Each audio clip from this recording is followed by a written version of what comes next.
जला दो ना लाइट हो, तेज जला दो।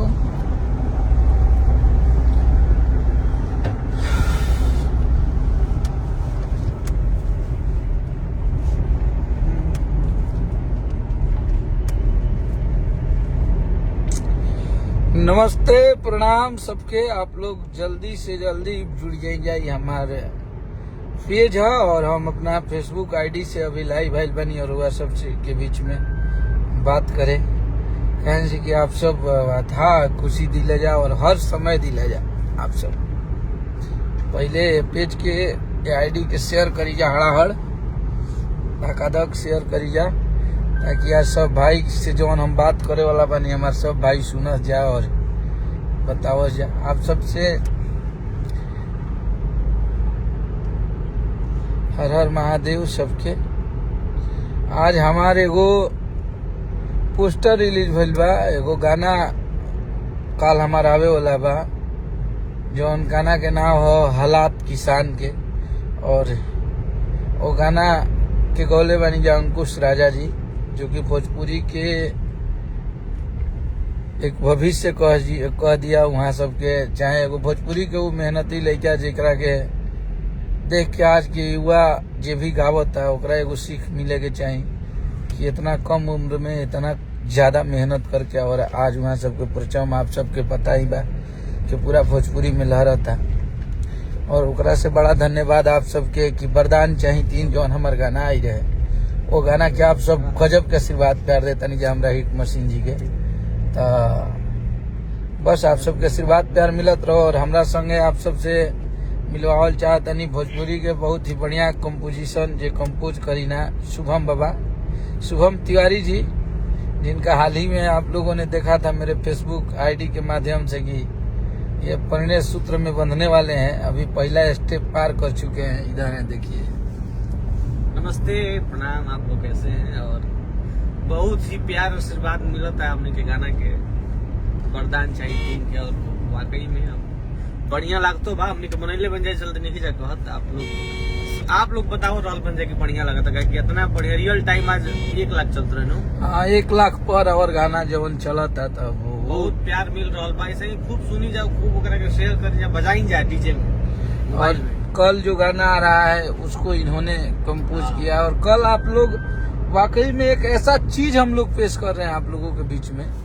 रउआ सब ऐसा एगो चीज देखब जा जौन की वो हमनी के जितना लोग बानी जा, जे भी भोजपुरी में काम करता, या तो हमनी के कोनो गांव देहात से आइल बानी जा, एगो किसान के ही हर के लड़का है। तो हमनी के एगो हालात किसान के एल्बम आ रहल बा, जो ना एल्बम के नाम हो अन्नपूर्णा फिल्म से कल सुबह में आप सब देखब जब वो वीडियो हमारा निकल लागत कि देखला के बाद केहू के आंख ना नम हो जाए। कुछ देर खातिर सब लोग शांत हो जाए।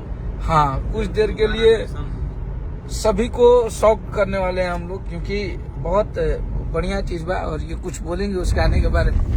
वो उस गाने का ये दीजिए ना, पकड़ लेंगे।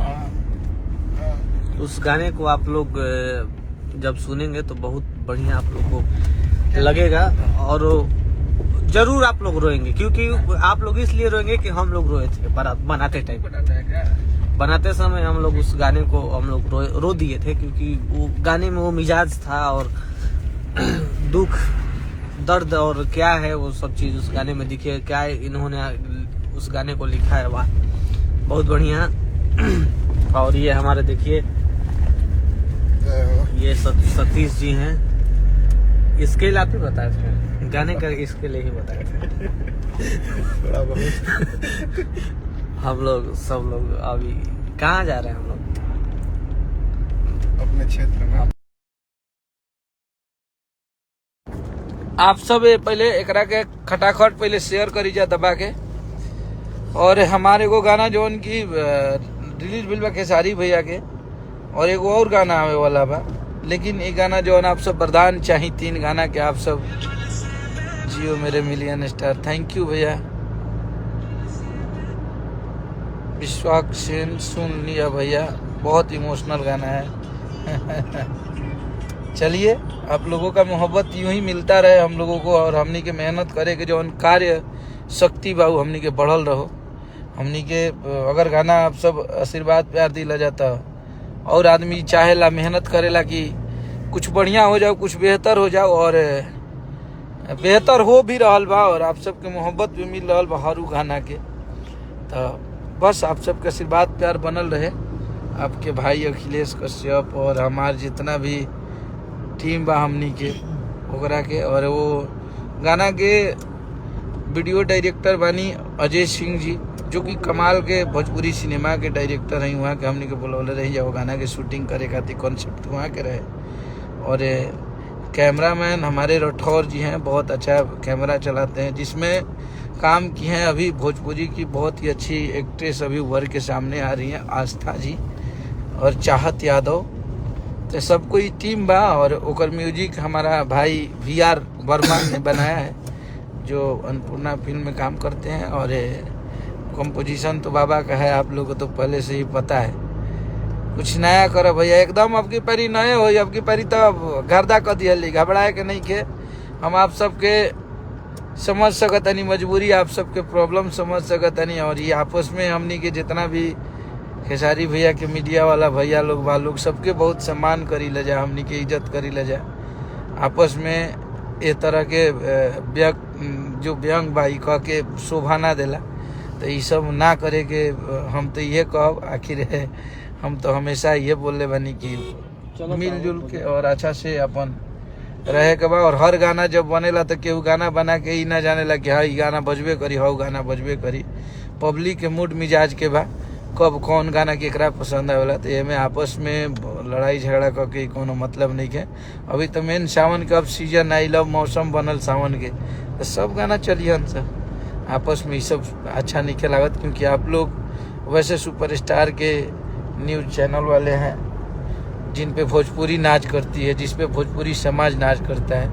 और आप लोगों का भी कथन सही है, हमारे जितने भी बढ़िया अगर राइटर लिखत है लोग, तो हमनी के तो कोशिश शुरू से हमारा रहेला कि हम सबके मदद करी, और हम करीला भी। हमरा संगे केहू एगो शब्द भी बतावेला तो सोचीला कि वो लड़का के ना हो जाओ, अगर वो प्रभावशाली रहेलन तो उनका के आदमी मौका देला।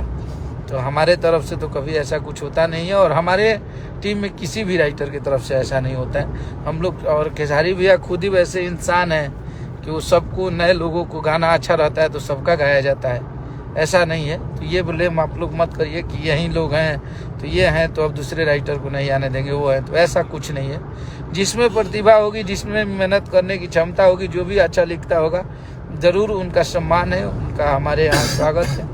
आप ज़रूर गाना भेजिए, आपका गाना ज़रूर गवाता है और गवाएंगे हम लोग, ऐसा कुछ है नहीं। और आप लोग अभी सावन में बहुत सारा गाना भैया के बाज रहल बा, चली ना बुलौले बड़े भोला ए राजबू कह के होला। अब बोल बम बोला हारमोनिया पर, बेल के पतैया पर साइन चाहिए, लड़की वेरी फाइन चाहिए, हवा जान बैगन ले लो, बहुत सारा गाना बा। अभी आज ही अन्नपूर्णा फिल्म में तो हमने के एगो नारी एगो गाड़ी नोट छापे के मशीन अभी मार्केट में ब्लास्ट कैले बा, हर जगह बाजे लागली। तो सब आप सबके मोहब्बत है और गाना हर जगह बाजता है। तो आप सब खुश रही जा, हैप्पी रही जा, हम लोग एकदम छोड़ना नहीं है। बस आप सबका प्यार आशीर्वाद ऐसे ही मिलते रहे सब पे, एकरा से ज़्यादा हमने के कुछ ना कहब जा। और लव यू सभी को, जो जितने लोग कमेंट कर रहे हैं भैया कहाँ से कि आज हम कोई गाना वाना नहीं बजावत, और आप सबसे ऐसे बतियावत नहीं कि काल हमारे एगो गाना आ रहा बा, बहुत ही तगड़ा गाना, जो कि नाम है हालात किसान के, और बहुत बढ़िया कॉन्सेप्ट ओकर बनौले बनी जाए। दू वो भाई के कहानी बा, और वो गरीब घर के दो भाई कैसे कर्ज लेके छोटा भाई अपने बड़े भाई को नौकरी लगवाता है, और उसके बाद उस कैसा उथल पुथल गरीबी का तूफान आता है, और लास्ट में वो भाई फांसी लगा लेता है। जब आप लोग देखे होंगे पोस्टर पे वो फांसी का फोटो, तो बहुत अच्छा कॉन्सेप्ट हम लोगों ने बनाया है। और ओकरा के आप सब, हमरा उम्मीद बा कि आप सब वो गाना के बहुत आशीर्वाद प्यार देहब जा, बहुत ओकरा के सुनब जा।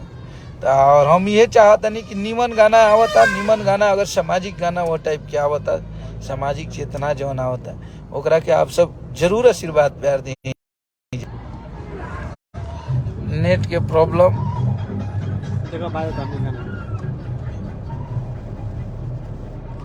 तो आप लोग खाती है, हम कहब कि आप लोग प्लीज कल गाना के ऊपर इंतजार करी जा। कल वो गाना के आप सब सुनी जा, आशीर्वाद प्यार दी जा, और आप सबका आशीर्वाद प्यार के प्रतीक्षा भी रही। तो बस ये कह के हम आज आप सबसे विदा लेतनी। कश्यप कर थैंक यू भैया, आप लोग जवन नाव दिला जाता हमनी के एक्सेप्ट बा आप लोग के मोहब्बत में। तो कल आप लोग बस तैयार रही जाओ और वो चीज़ दिखा देवे के बाकी एगो अच्छा गाना के आप लोग कितना सुनी ले जाओ और कितना प्यार आशीर्वाद दी ले जाओ। बस आप सबसे ये आग्रह बा कि बढ़िया चीज़ बा तो ओकरा के आशीर्वाद प्यार देव जाते हिम्मत मिलेला, ना दिला जाते हिम्मत टूटेला। तो ऐसे निमन गीत केहू कइल ना चाहेला। तो आप सब बढ़िया गाना के जरूर आशीर्वाद प्यार देव जा। आप सबके भाई के एगो रिक्वेस्ट बा कि बढ़िया गाना बा तो आप सबके प्लीज़ आशीर्वाद मिले के चाहिए। जय माता दी, हर हर महादेव।